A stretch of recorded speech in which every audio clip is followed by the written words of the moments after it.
Okay. Yeah. So let's get started, I guess. Loved your email. So thank you so much for reaching out. I absolutely love, I always feel like you should never apologize for lengthy emails because this is like a safe space. We never have to apologize for rambling. We never have to apologize for like oversharing or going off topic a million times. And that's what I kind of love about this podcast too. It just goes Yeah, that's off in good because all I do directions. overshare. I have a So bad habit of that. I'm like, I don't "Oh, maybe I shouldn't have said that." Oh, I know, me too. Oh my goodness. Uh, Well, even still, like when people listen to this podcast, I'm just like, oh God, you know a lot about me then because I like never hold back about things. And I remember one of my husband's employees started listening to the podcast, and I was like, had this total shock, this moment of like, oh, I'm sure I have said things about you that you're like, you do not want me "Oh, to share. I'm like, sorry. sorry about that."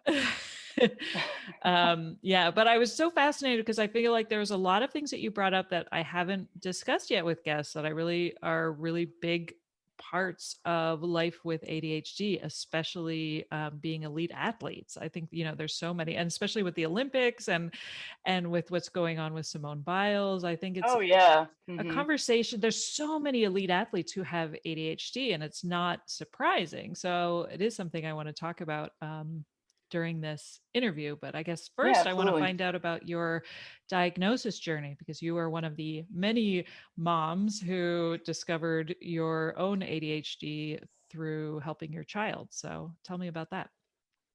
Yeah, so it was quite the journey. It was about a year journey culminating in the ADHD diagnosis for my son. And as we were going through that and working with a child psychologist on some of his behavioral therapies, I recognized that a lot of the symptoms and things that the child psychologist was bringing up, I have those things. And I'm like, it's not normal to have a million thoughts in your head. I thought that was normal. I didn't know. It's not normal to have trouble task switching.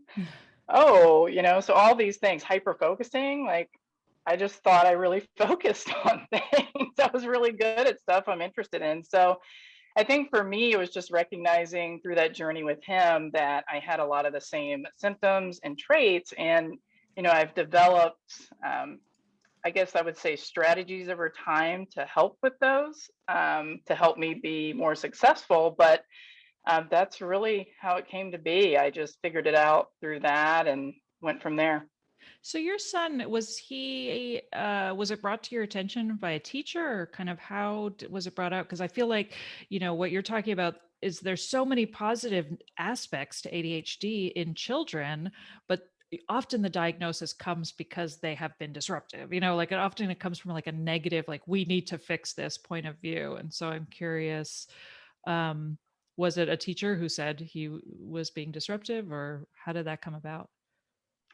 So I would say it started back in preschool. And some of the comments we would get is that, oh, he's a really active child. Well, I did not read through the tea leaves that meant that he may have ADHD. I don't know if they just felt uncomfortable talking about it. But I would hear all the time he's a very active child, meaning he's hyperactive. He's, all over the classroom. But when we got into kindergarten and started working with his teacher, and um, he's a young child, so he's right on that edge of, cutoff to go Mm. in to even start school. But speaking with his teacher, he was having some behavioral issues.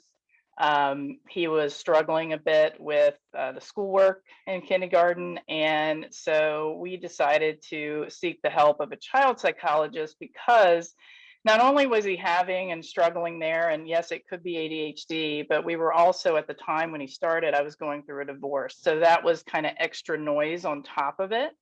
And so we wanted to identify really what's going on here. Is it divorce? Does he have some sleep issues? And so we worked with the child psychologist to just really kind of work through that over the year. And let's really make sure that, this diagnosis is correct and we don't have other noise going on, if that makes sense.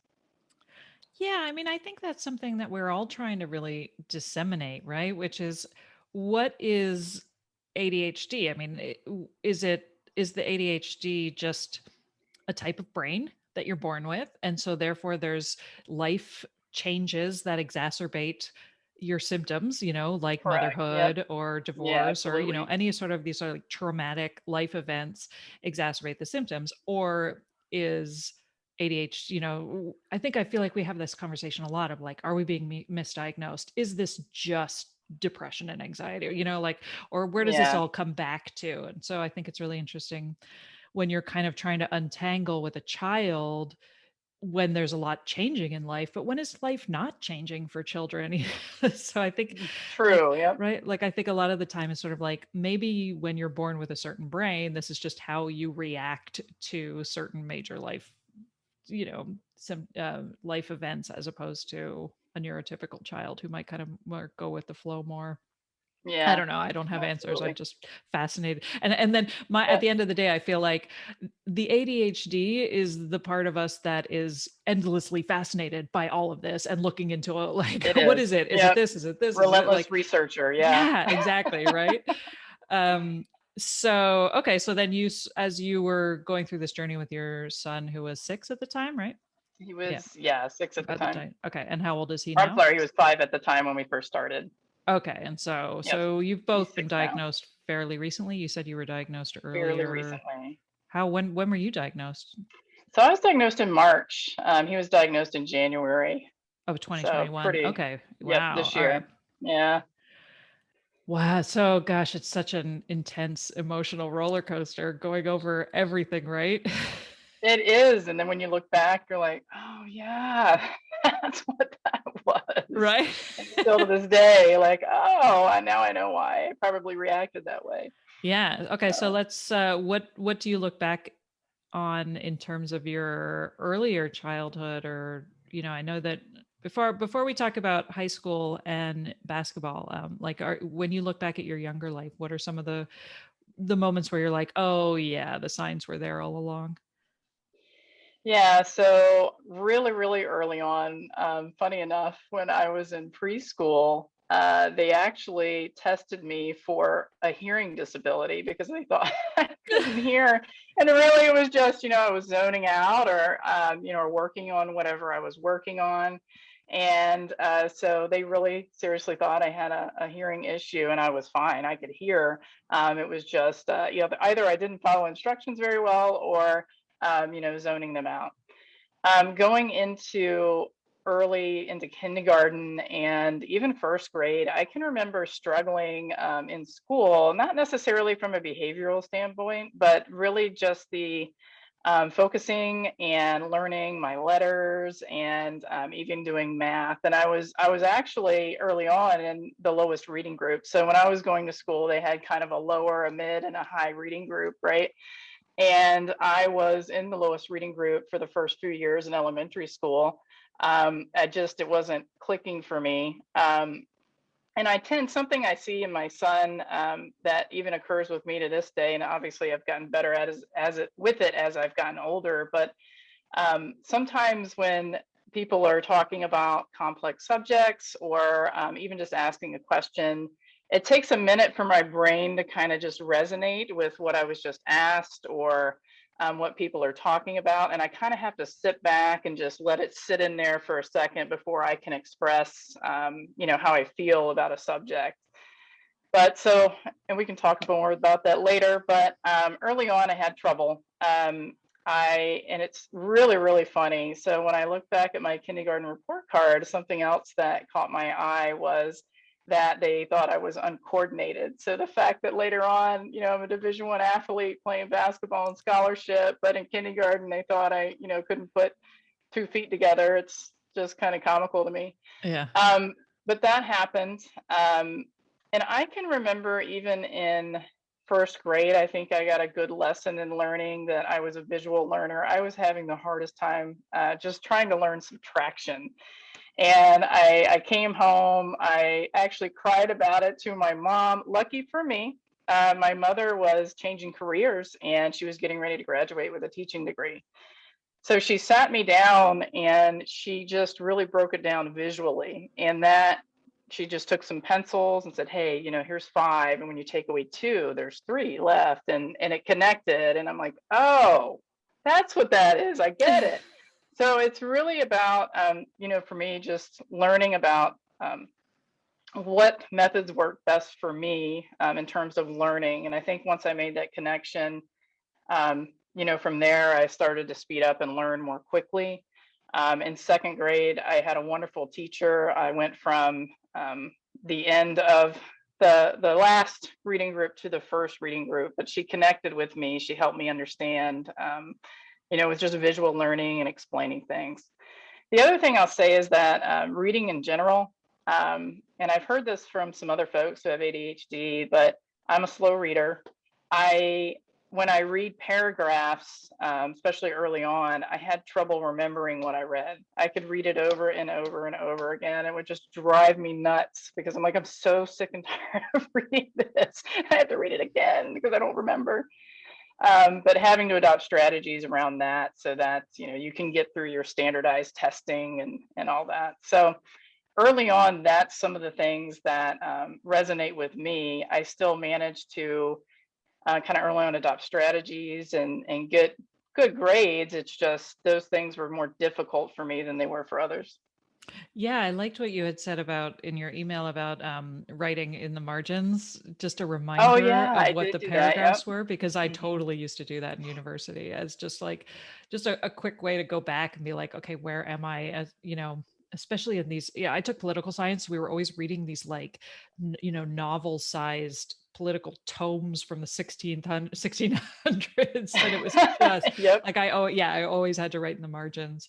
Um, but also like remembering how it was very difficult to decide what was important and what wasn't in textbooks. And so like when I would start highlighting, I would highlight the entire textbook. I remember seeing a meme Same of here. like the Same entire here. page being in yellow Yeah. because it was really difficult to kind of Hmm. decide and determine, and prioritize information. Um, Yep. Now, you had also mentioned in your email that both of your brothers were diagnosed as children with ADHD, and yet They it's were. still, was it just like your parents thought it was a boy's disorder, or I don't was it think so. ever talked about? It was never talked about with me. I think maybe the difference is the only thing I can think that maybe helped me is that early on, my mom recognized the need for me to be involved in sports and Mm. get that energy out. So, and it's kind of funny. I tried to do ballet. That didn't work out for me too much. It was a little too slow. I really like to be active, and I'm like, I want fast stuff. Like, let's go. So she got me involved in soccer early on. And I think, I was just always on the go. And one of the things that you'll read about with ADHD is that exercise helps feed kind of that dopamine, the chemicals that you need. And I was always exercising all the time on the move, and played a number of different sports growing up, from soccer to volleyball to basketball to softball to field hockey to track. So I would do several sports at one time. And I think that kind of helped me focus in the moment when I was in school better. My brothers, on the other hand, they were not as active, just wasn't their thing. But yes, one of them has ADHD combined, and then the other one has what they would used to call ADD, similar to me, ADHD and attentive. So, Yeah.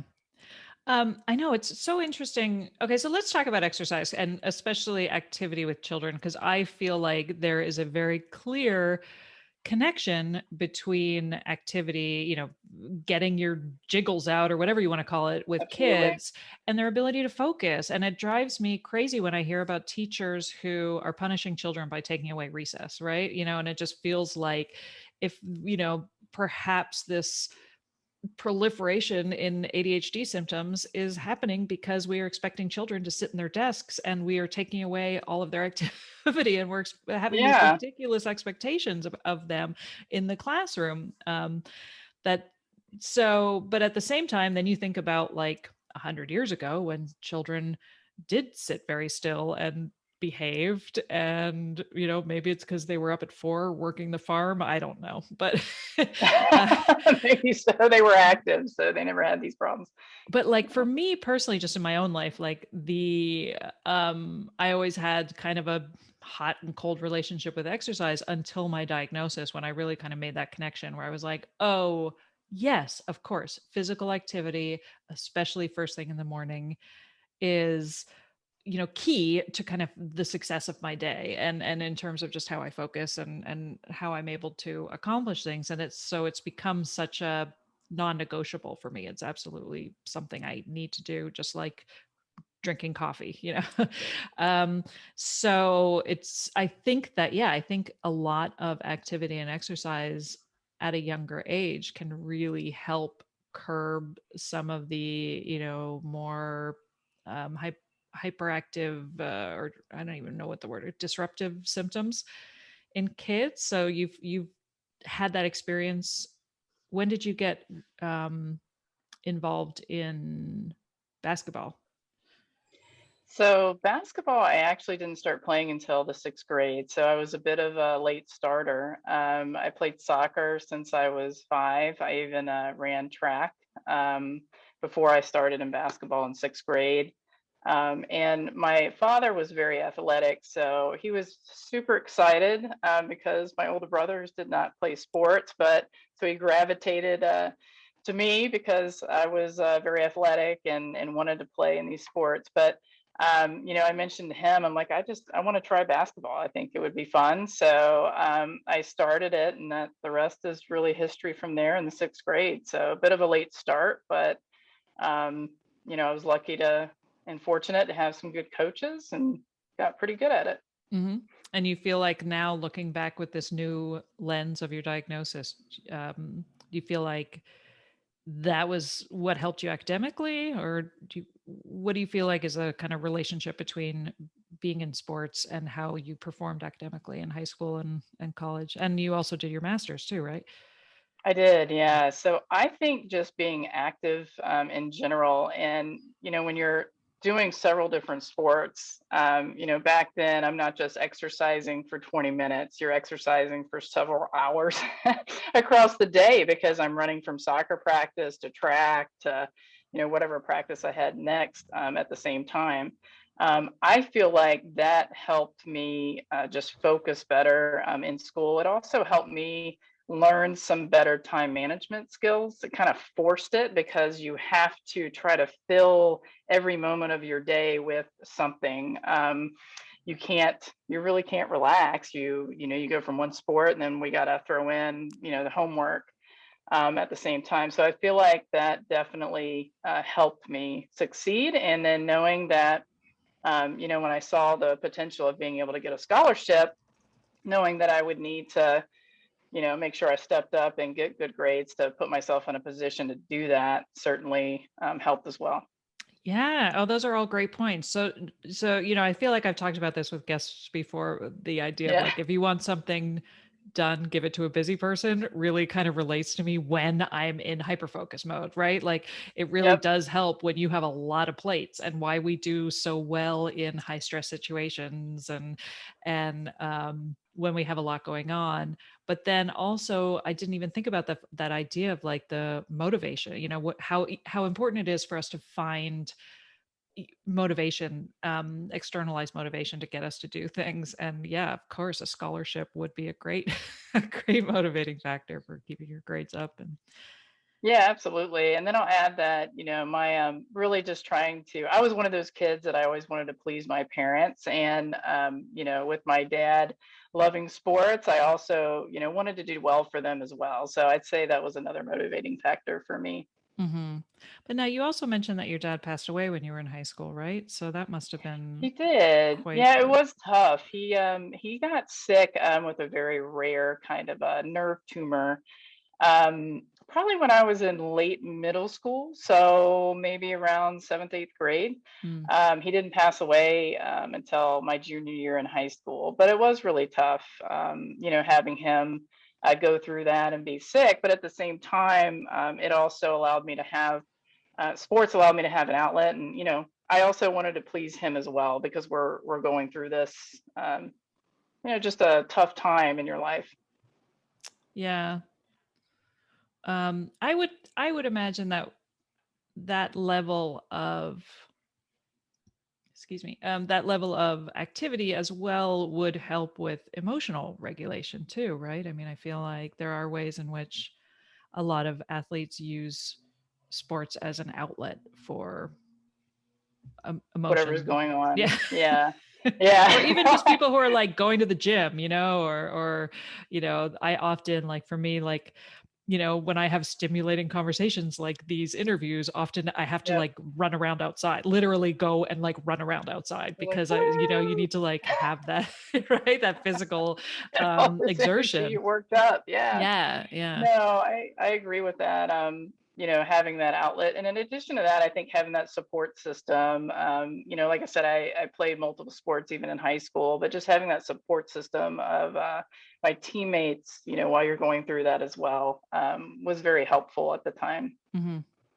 So I'm curious now, with what happened with Simone Biles and the Olympics, and kind of mental health versus physical health, and how it would have been so much easier for her to just say, I injured, my tibial fracture or whatever, like, it's so much Yeah. easier to have a physical ailment than to really say, like, no, I'm looking after my mental health. And knowing that she has ADHD, kind of, what do you think about the ways in which we've really kind of come on two sides, in terms of some people, really supporting her, and others thinking that she just was lazy, or did, all the things that we have said to ourselves, like, that's what I think Yeah. is so interesting about this whole experience, is reading all of these articles and these opinion articles about how she's letting down her nation, and how she really just didn't, she threw in the towel, and this is a terrible spirit, and me being like, oh my God, that's our internal voice. Like, I'm sure she's saying all of those things to herself anyway. But I'm curious, as an athlete, what your thoughts are about this whole experience with Simone Biles. So my thoughts are, Simone's an elite athlete. She performs, obviously she's the greatest gymnast of all time. She knows how to perform under pressure. I don't feel like, she mentioned she had the twisties, so her brain's not connected with her body. She wants to perform. As an athlete, you want to perform. You want to be out on the stage. You want to, for me, I want to be playing in the game. I don't want to be sitting on the sidelines. So I think if she has, and really, I'll say this too, it's really up to her. She knows her body better than anybody else. And I feel like, if she's not prepared, then I think it's the right thing for her to do from either a mental health aspect or a physical aspect, to set aside and say, okay, you know what, I could get seriously injured, which she could be seriously injured, not, having her mind connected to her body. And I think it's the right thing for her to do, to step aside and recognize that and say, you know what, I need to step aside. I have teammates that can perform, maybe not as well as her per se, but she's currently, under her current conditions, those teammates can perform better than her. So let's step aside and give them the chance to shine. That's how I look at it. I think she made the right call for herself. Um, and also, she has ADHD as well. And I keep thinking of things of like, wow, so I'm flying over to Tokyo. So I have to fly on this, 14, 16-hour plane ride. It's completely flipped in terms of, when it's noon here, basically it's, midnight there. So a lot of the athletes, I felt in general, to me, look kind of tired. Um, and just all the things that she's going through, plus she's with the ADHD on top, and the medication and everything else. I can understand where she may have been disconnected, and things like that pop up. So I look at it as she's an elite athlete. If she could compete, she would have competed. She couldn't, and I think she did the right thing for her and her body, and made the right decision there. And you can even see in the last, the vault that she participated in at the end, where she was able to come back, she didn't do any twisting elements whatsoever. So it's obvious to me, if she could, she would have. She couldn't, so that's how I look at that. Well, and I think, like, too, after a year and a half of COVID and the pandemic and the Olympics being delayed a year and dealing, with Black Lives Matter and just like everything that we have gone through over the last year and a half, like, of course you're not going to be performing at your peak level. Like, like, we don't even know what, none of us, we're all still trying to figure out what our new Yeah, normal is. absolutely. And we're all so like, I can't even imagine what it must be like to be an Olympic athlete at this moment and to be thrust, yeah, like you said, across the world where day is night and having to perform at peak level. And so I find it so fascinating that there's such this, that there has been a backlash, because it feels like, there is some element to being an elite athlete where it's like you have to push through the pain at all times. And that's part of your, your identity is pushing through the pain, because when you do push through the pain and you get the gold, then it's all worth it, that there's no other Yeah. outcome. You have to at all costs. And so Yep. now all of these gymnasts who are coming out and being like, yeah, I was forced to, perform with a broken foot and it destroyed my life. And like all of Yep. these ways in I'm which like, we're oh kind my of, gosh. right? Like we're kind Yeah. of like deconstructing, maybe this isn't the healthiest way to be treating Yeah. This is athletes. probably not a good idea. Let's Yeah. back up, folks. Yep. So it does, it's, I don't know, I think it's very fascinating. And then not only that, but her meds were not allowed too, right? Like she's, whatever meds she's taking for ADHD, she wasn't allowed to take in Tokyo. And so there's that element too. Yeah, I think And it's I think I read that we're not sure. So like in oh, Tokyo it's okay. illegal, but they were going to make exemptions for certain athletes, but it's a little bit unclear whether she was able to or not. I mean, Well, I can imagine that if she wasn't able to, that would certainly really throw you off. I don't know what she was taking, but I also feel like I'd be really surprised if Olympic athletes were able to take stimulants at all. It just feels like those would be on the banned substance list from the beginning when it comes to performance enhancement drugs. But I don't know much about that, It that is, but they can get side. exemptions, and I think Okay. she has an exemption. Yeah. Oh, So I think interesting. several athletes that, from what I read, anyways, that have ADHD are able to still take it with the exemption. Yeah. Interesting. But yeah, I'm They have to get sure permission. it must be fascinating from your point of view to kind of, like I said, have this new lens, looking back at just athletics in general. It does. It is fascinating, and looking back, and I'm like, man, thank goodness I did exercise. I probably would have not done so well in school without it. Yeah. So And now when you had also mentioned about, the difficulty of having when you had young children and going through a divorce and also not having time to yourself and not being able to exercise. And again, it was sort of like feeling like your life was out of control. And I've talked a lot with guests about how much I struggled when my kids were younger and how I feel like I was misdiagnosed with postpartum depression and anxiety simply because, oh gosh, where do I start? I didn't have sleep. I didn't have help. I didn't know how to ask for help. I didn't even know what I needed. Like there was just the overwhelm was so much. And to the, oh, sorry, my dog's barking in the background. So I'm just going to have to, I'll just cut that part out. Uh, but, like asking, I didn't know how to ask for help and just like feeling like, again, it's another part of my life where I'm sorting out, what was ADHD, what was new motherhood, what was, just needing a good night's sleep, and also feeling like, wanting to give mothers of young children a hug all the time because I know, it's right? so When I see him, hard. I'm like, I feel you. I know it I is got your back. so hard. And then to hear, like women who have young children and are going through this incredibly difficult time and are sorting through, well, maybe I have an ADHD, maybe I have ADHD and going for a diagnosis and being told by their medical provider, like, no, lower your expectations. You're just a new mom. This is just what life is like, and being totally dismissed by medical professionals. And again, I think it's another time in your life where I'm like, I think, you know, we just have a certain type of brain that implodes at certain times of our life that are super stressful, like parenthood. So what now, thinking back about your that time in your own life, do you feel like all you needed was to just go out for a run and everything would have been fine, or do you feel like there, um I don't even know what I'm asking. I guess, what kind of revelations have you had about your own ADHD when it came to that time of your life? Yeah, I think that, when you juggle young children, especially that are only 2.5 years apart, maybe that wasn't a good idea after all. It is very challenging. And when I look back on it, I think especially after the second child, it wasn't quite as noticeable with the first, but with the second, I just felt like I'm not together. I'm disorganized. I felt I couldn't, I wasn't able to get that exercise in like I would like to.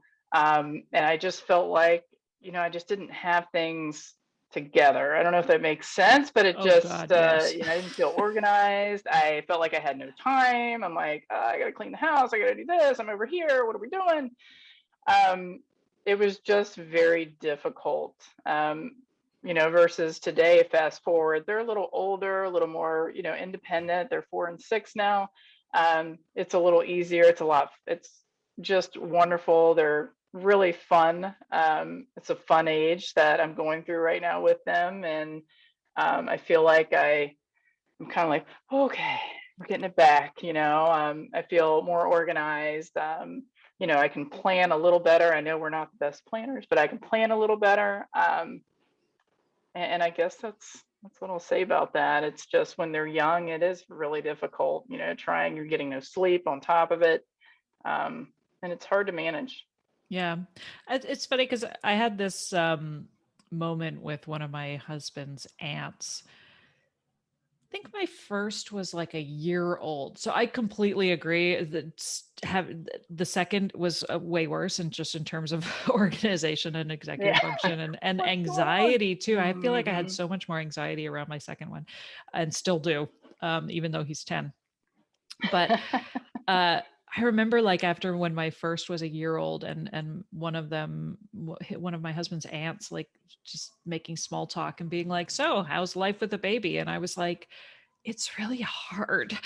And and because I didn't know what else to say, and she just looked at me and she was like, "Really? I don't remember it being that hard." And that was one of those moments I will never forget, because up until that point had felt like my experience was everyone's experience. And that was the first time that I realized that, like, oh, maybe I'm struggling more than the More than average everybody person. else, right? Yeah. But I also thought, that her children came from a different decade where all of the family lived together, and like I had a situation where I was very far away from all of my family, and so I didn't feel like I had a lot of help. Whereas I sort of chalked that experience with her up to just like, oh, you lived in a neighborhood where your mom was always around to help, and you could always dump your kids on other people. And um, but again, like, Yeah. that feeling that we always have, going back and forth between, like, wait, doesn't everybody feel this way?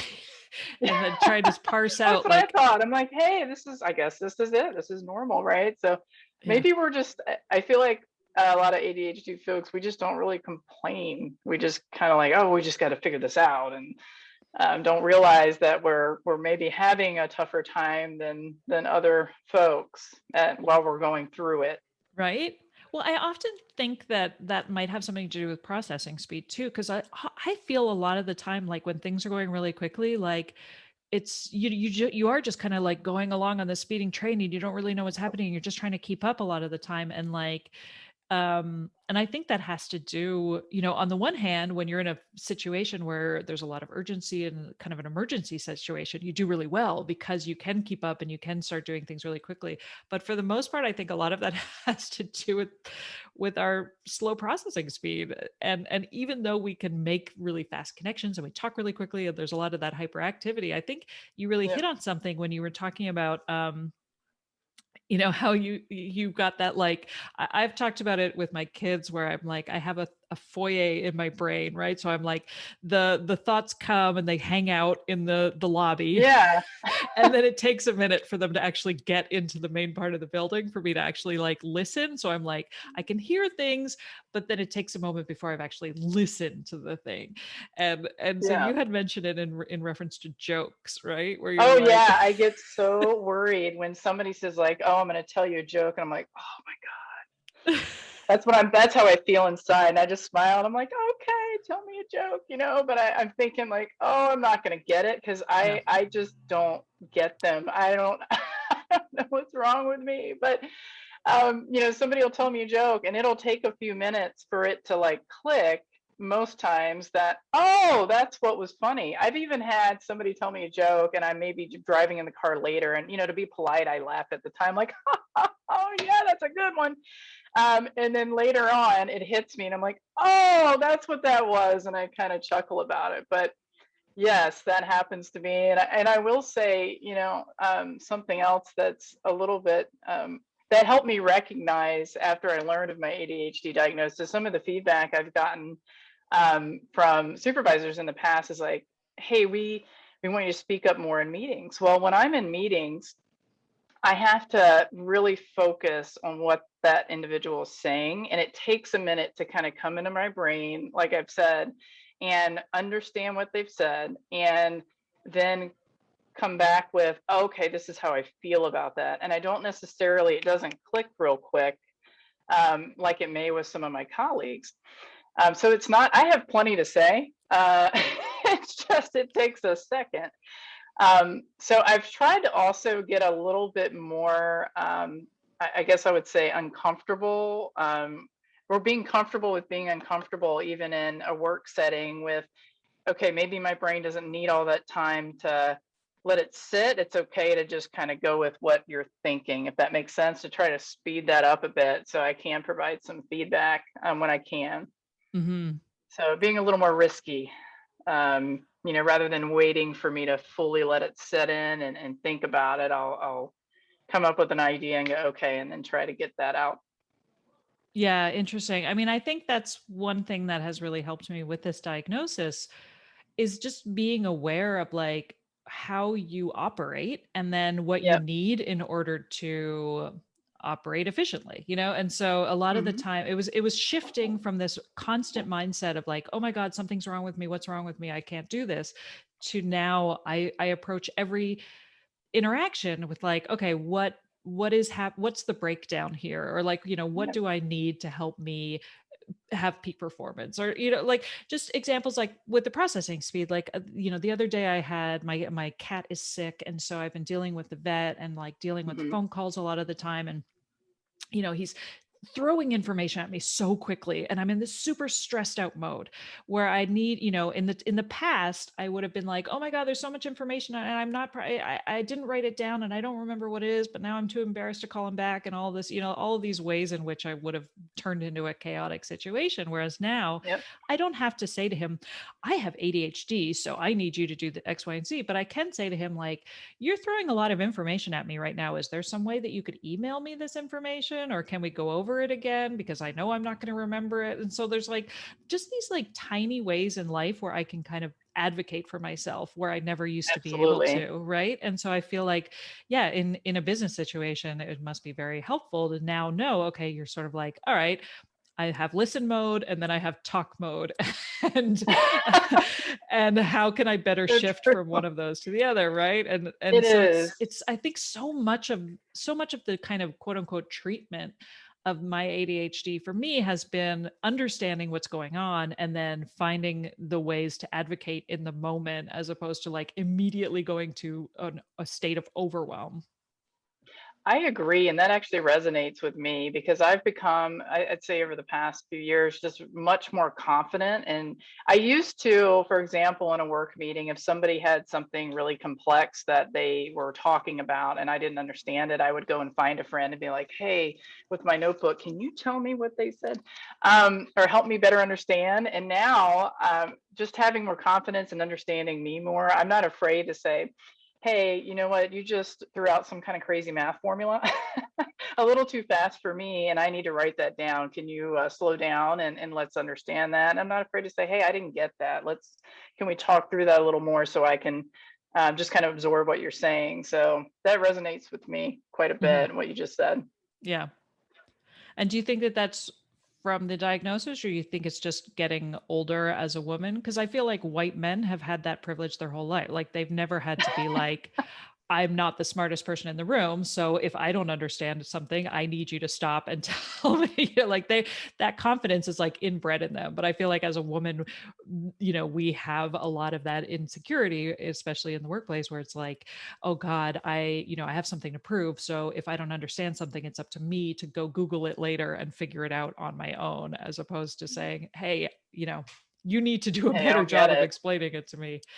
Yeah, exactly. I think maybe a combination of both. I'll Yeah. say that I started kind of that technique more before I found out, but it took Mhm. me a while to get there and to have that confidence to go, okay, maybe others aren't getting this either, but they're doing a very good job of putting on the game face, like they're getting this. But so I'm just going to speak up. And I agree with you. It took some time to just kind of immaturity to, get to a point where you feel comfortable saying, "Hey, I don't understand. Can you explain that a little better, a little differently? I'm a visual learner. Can you put it up on the board? Draw me some pictures of like a dog and a cat or something, and and then I can understand." So I think I got there very close or just prior to figuring out like, oh, ding, ding, ding, this is an ADHD thing, I think. So made the connection afterwards, but maybe got there a little sooner because of just being an older woman, so to speak. I think a lot of what this comes down to is sort of having a confidence in your own intellect, which is something that when you are, you know, when especially if you struggled academically like I did, there's a sense that like you have so much self-doubt when it comes to your how bright you are. And so I feel like that has followed me throughout my life. And so now it's only now that maybe it's an age thing, maybe it's an ADHD thing, but again, it's that idea of like I'm having more confidence in my abilities, and my intellect so that I can advocate for myself. Yeah. So Yeah, I'm and with again, you I'm on like, that. it's so interesting to obsessively think about it. Yeah, That's the no, I'm with ADHD. you. And I think about when I was younger, just not having that confidence, and now I'm like, why did I think I couldn't do this subject? Like, I can do this subject. I just need to teach myself a little differently, maybe than somebody else learns. But I have, I'm like, I'm a smart person. I can do this. But maybe in my 20s, I'm like, oh, I don't want to do math class because I don't get math. And now I feel like I'm not afraid to tackle, those kind of things.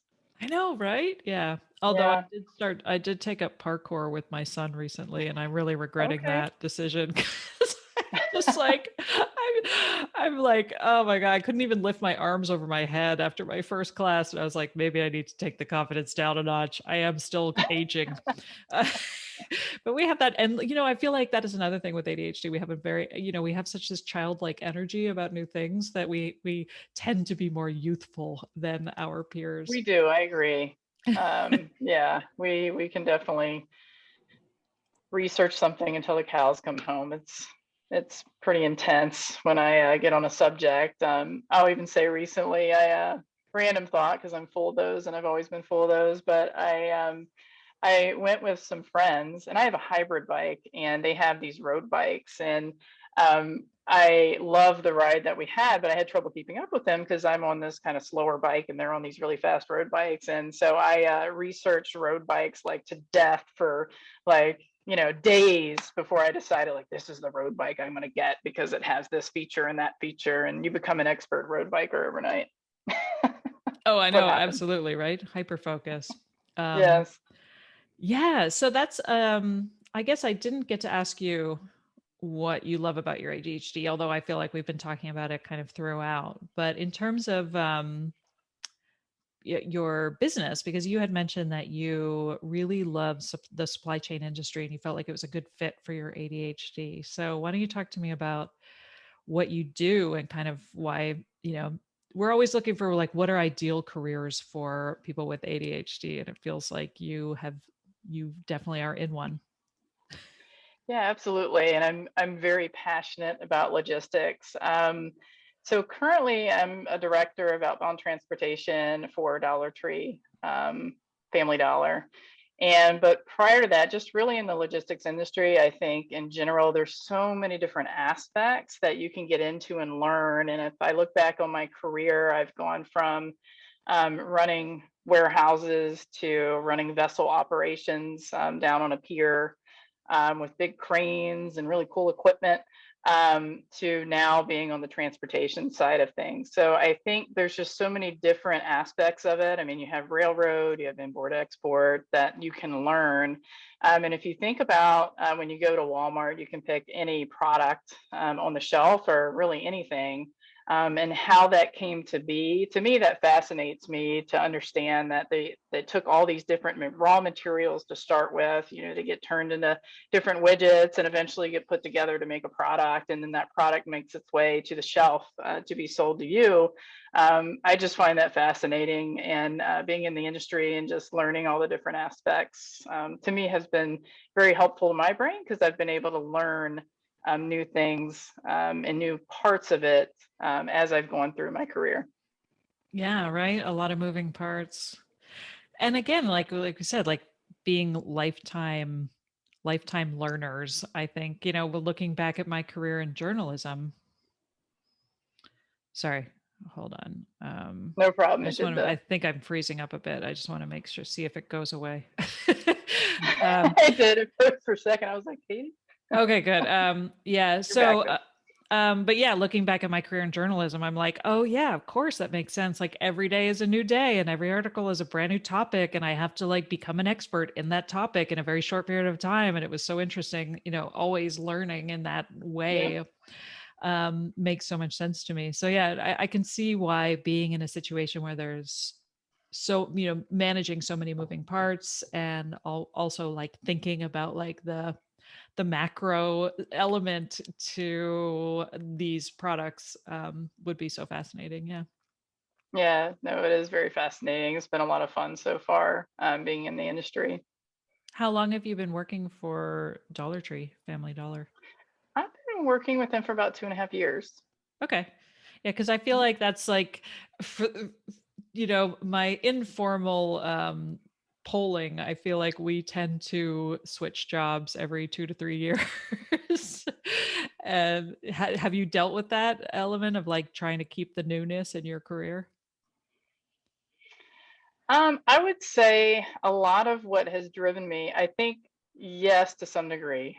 So short answer is yes. But I also have found that, you know, in order to move up, you had to just really grab hold of the opportunities that are given to you and take advantage of that. And so for me, a lot of the times why I have moved on from a company just has to do to the opportunities that I'm given to move up within the world and experience transportation or supply chain in a different way. So each and every time, I have loved every company that I've worked for. They have certainly given, and all my bosses have given me you know, different things that I've been able to learn and take to the next journey in my career.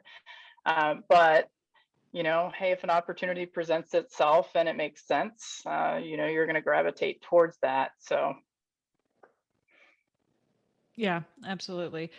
Um, I think even, you know, I marvel at my neurotypical husband's ability to stay with the same company for decades. But I also think that he changes, you know, he gets a lot of promotions and like his job is changing on a regular basis. So I feel like maybe that's just human nature that we need to change a lot. But I know looking back at my experience, often I would like quit a job in rage after 2 years because I can't take direction very well. And so often it was like I had issues with management, you know, like I had issue with my boss or I had issue with the publisher or somebody, you know, there was some part where I was like, that's it. And my impulsivity side and my compulsive side would just be like, that's it, I quit, you know, and done. Yeah, and then I think now done. looking back at it, I'm like, that's a real ADHD tax because that affects your income potential, right? I mean, there's so many ways in which we have there's hidden ways in which we have a lot of taxes on us in the traditional We workplace do. environment, and why I think a lot of us end up becoming entrepreneurs. But then there's like all sorts of barriers to being an entrepreneur too, because you have to be a self-starter and you have to be motivated and all these things that, again, we can get burnout. And I don't know. I do think though, there is something to that when I think back earlier on in my career, and as you kind of progress and move up, you're a little more, you have less responsibility. And then as you kind of earn the trust of others, you move up into management positions. And I could see um, where maybe I would jump to the next position because it was an opportunity, but also because, hey, you know what, you're probably going to be a little more micromanaged, lower down, you know what I Mm, mean? If you're in a yeah. lower position. And as go up into other management roles and to where I'm at today, I'm very much allowed I guess called independency to kind of run my operation, and they trust me to do that, and so I appreciate that. And um, I feel like I love my job. I love where I'm at now. And um, I have that, I'll call it entrepreneurial kind of spirit going on in my current position, where I can, I'm given that flexibility to run it, and the trust to do that. You know what I mean? So Yeah. maybe that's another reason why too um, I would look to move up into the next level role. Yeah. And again, I think it just helps to sort of have that awareness of like, okay, this is what I like to do, this is what I don't like to do. I think self-awareness is so key for us in this journey. Absolutely. Oh yeah. So now, have you thought about what you might rename ADHD, since it's such a problematic acronym for so many of us? I have, the attention deficit, and then disorder at the end doesn't bother me as much, but I was thinking attention deficit regulation disorder. Maybe it's, to me it's more of, we can focus. It's about how do we control that focus, so how do we regulate that? We either go over the top or we don't do enough. Versus, in addition to that, with, I think of the traditional ADD, and now they've rolled it into the ADHD, kind of, set, I guess, in the psychological textbooks that they have now. Not everybody is hyperactive per se. They could, just be attention deficit disorder. But we throw that in there anyways, and we call it, inattentive type. So to me, I was thinking attention deficit, maybe regulation disorder, something a little, I know it's not that creative, but just Oh. something a little different. Oh no, I know. I feel like we do not have a deficit of anything. We have an abundance of No, we everything. It's a matter of we do. regulating it. Yeah. Yep. Yeah, absolutely. And I feel like from all the women that I've been interviewing, I feel like everybody is hyperactive in their own way, even though I so many of agree. us don't relate to the Mhm. physical element of the hyperactivity, like where just the way our brains like ping pong back and forth, and all of Yep. the way it exhibits itself in anxiety feels like hyperactive, or impulsivity, impulsive shopping. Like there's ways in which I think uh, We have a little piece. Yeah, yeah, right. It's absolutely. it's the internalized Some more than others. hyperactivity that we all do, that we just never really made that connection. We never really realized. Um, oh, right. Okay. That makes sense. Yes. Okay. I do have that. Like for me, it was like road rage. That was the big connection for me when I was getting my diagnosis, and she was asking me like how I feel when I'm waiting in line or in traffic. And I'm like, I feel like I want to tear the Oh steering wheel gosh, out of, like I was like, oh, right. Yeah. I you're so guess that's right. And quick to anger is kind of a hyperactive element. Yeah. Okay. I see it now. I'm kind of thinking, what resonates with me there is that I've been in mostly operational roles throughout my career, and in an operational role, you have a sense of urgency to get something done right now, Yeah. and it just drives you completely crazy when you can't get it done right now. So you do have that sense of urgency, and I do feel like, maybe that's why I've been able to be successful in those roles, because of that.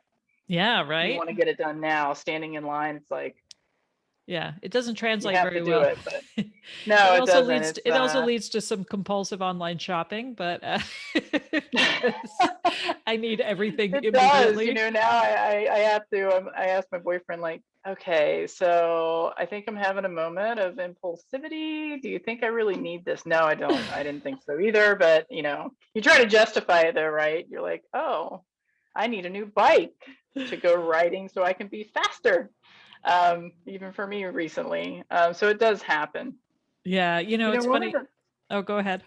No, I was just going to say one of the things that I was thinking about. You had asked what I love about my ADHD, and um, just to circle back to that, sorry, but I was thinking that I really love the creativity, and then the million thoughts that I do have, and I'm able to problem solve really well, I think, because I do have those thoughts, and I can brainstorm really well. So that, and I think just having it in general, I think it's kind of comical at times. And I know that some suffer, but I try to find the humor in some of the things that happen. And I'll give you an example. The other day, and actually I hadn't taken anything that day, hadn't drank my coffee, nothing. And I went to pick up my son. I came home. I had I left my car running because my intention was to go inside to drop my son off. And then I found myself going to my office and checking my email, and I left my car running, and it was running probably for 30 or 40 minutes outside. And my boyfriend came in and he said, hey, your car's running. Were you going somewhere, or why is your car running? And I was like, oh God, yeah. So I was supposed to go back out. But stuff like that, I just kind of find funny, It's true. comical in life. Yeah, I Yeah. know. I think, Like, yeah, you what am I can laugh doing? about it.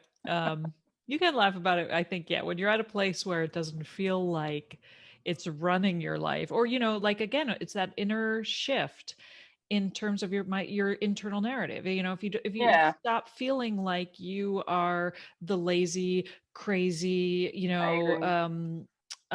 good for nothing person that I think a lot of us tended to think of ourselves before we kind of Yep. made this connection with the diagnosis. Once you have that shift in your self talk, you can't, like, yeah, I find all of that really amusing now. Yeah, I mean, I do too. I just kind of laugh about it, like, Yeah. I did that. Yep, that was me. I love it. Well, thank you so much. This has been such a stimulating conversation. I'm going to go run around in my yard.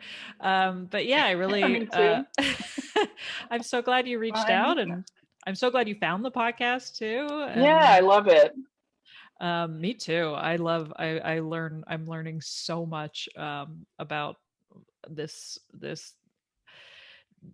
I don't even like to call it a disorder anymore because I feel like it's so much more than that. But yeah, I mean, I agree. I love learning about it and all of the many different iterations and how it presents itself and all the crazy idiosyncrasies that we are in our lives.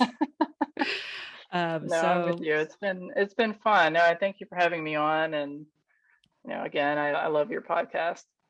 awesome. Well, yeah, great. Okay. Well, thanks again. And yeah, I think that was good. That was great. And I feel like we talked about things that I haven't had a chance to talk about with some of my other guests. So I really appreciate that. Thanks for your Yeah, no, I perspective. appreciate it. Thanks. All right. Well, take